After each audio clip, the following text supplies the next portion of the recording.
ஜெயலலிதா பேசிக்கிட்டே இருக்கும்போது கூட்டம் ரொம்ப அந்த அம்மா கையை எம்ஜிஆரை கையை தூக்குவார், அமைதின்னுவார். ஜெயலலிதா அதெல்லாம் ஒன்றும் இல்லை, அப்படி ஒரு பார்வை, பின்ட்ராப் சைலண்ட்டு, ஆயிரக்கணக்கான மக்கள் இருந்தாலும். இவருக்கு வர கூட்டம் வந்து யார் சொன்னாலும், இவர் சொன்னாலும் கேட்க மாட்டேன்றான், போலீஸ் சொன்னாலும் கேட்க மாட்டேன்றான், கோர்ட்டு சொன்னாலும் கேட்க மாட்டேன்றான், யார் சொன்னாலும் கேட்க மாட்டேன்றான்னா நீங்கள் எப்படி ஹேண்டில் பண்ணுவீங்க?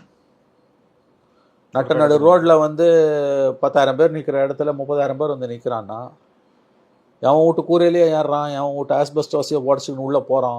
கோவில் திருவிழாவிலையும் இதே கூட்டம் தான் வருது, இதே அளவுக்கு தான் வந்து நிற்கிறாங்க. அங்கே கூட எவனா உள்ளூர் தலையாரி சொன்னால், உள்ளூர் பிரமுகர் சொன்னால் கேட்பாங்க, லோக்கல் பீப்புள் சொன்னால் அவன் கேட்பான். இங்கே யார் சொன்னாலுமே கேட்க மாட்டேன்றான். யார் சொன்னாலுமே அவன் கேட்கலன்னா அப்புறம் என்ன நீ வந்து நடத்தி என்ன பண்ண போற? நான் கேட்குறேன். ஆகவே இது ஒரு பெரிய சிக்கலுங்க. இது விஜயோட கூட்டங்களை இனிமேல் அரசு எப்படி கையாள போகுதுன்னு எனக்கு தெரியல. இனிமேல் ரோட் ஷோ கண்டிப்பாக இருக்காது. இனிமேல் விக்கிரவாண்டி மதுரை மாதிரி மீட்டிங் தான். அந்த மீட்டிங்கை இனிமேல் அதுக்கு எவ்வளோ கட்டுப்பாடுகள், எவ்வளோ அப்பயும் அவனுங்க என்ன பண்ணுவானுங்க? அப்போ இந்த மாதிரி துயர சம்பவம் நடந்ததுன்னா எப்படி நீங்கள் அதை கட்டுப்படுத்துவீங்க? இனிமேல் அவர் எங்கே வந்து எப்படி பேச போகிறாருன்னு எனக்கு புரியல.